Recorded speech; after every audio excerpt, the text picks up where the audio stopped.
Welcome to your weekly news roundup. Each week we run through the top property and tech news stories for those in PropTech and the housing sector.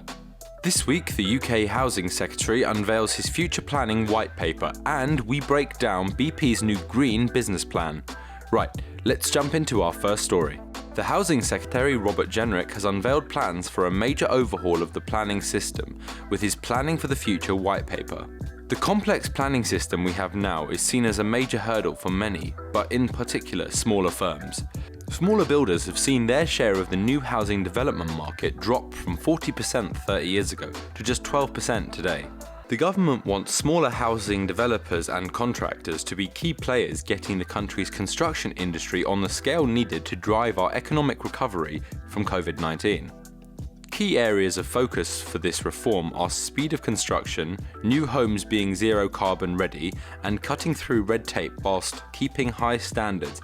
This white paper will also ensure private firms play their part in funding the new infrastructure and affordable homes that should accompany new builds. As a modular homes builder, Etopia is accustomed to speed at all stages of the build process, which is why we use a pioneering, lightweight, high-performing, structurally insulated panelized build system that is manufactured off-site and delivered on-site. Currently, we can deliver up to 2,000 high-quality, energy-efficient homes per year that can be designed to any specification.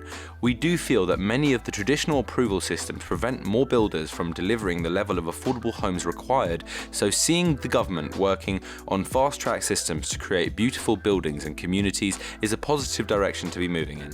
If you're interested in seeing more of our luxury eco homes, get in touch today. Drop us an email at sales@etopiacorby.co.uk. We would love to show you around. Next up. This week, BP Oil has won a guarded praise from climate emergency campaigners and a hefty share price bounce by unveiling new plans to shift away from fossil fuels and towards low-carbon energy within the next decade.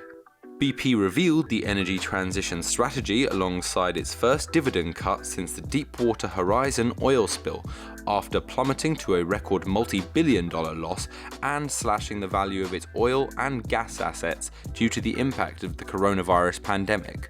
The plan to transform BP from an oil major to an integrated energy company is set to increase their budget for low-carbon technologies. The spending would also increase the company's renewable energy capacity 20-fold and include investments into carbon capture, bioenergy, and hydrogen production too. This piece really speaks to the role of large companies like BP in the modern world, where we're seeing a conversion to sustainable business practices and hopefully a zero-carbon future. So it will be interesting to see what future BP has in the sustainable energy market.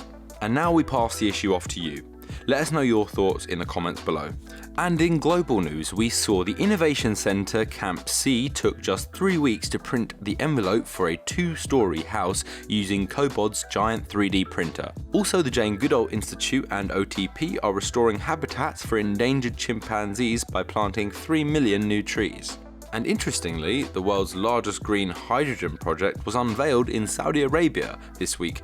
The massive green hydrogen facility would be part of Saudi Arabia's planned NEOM Smart City.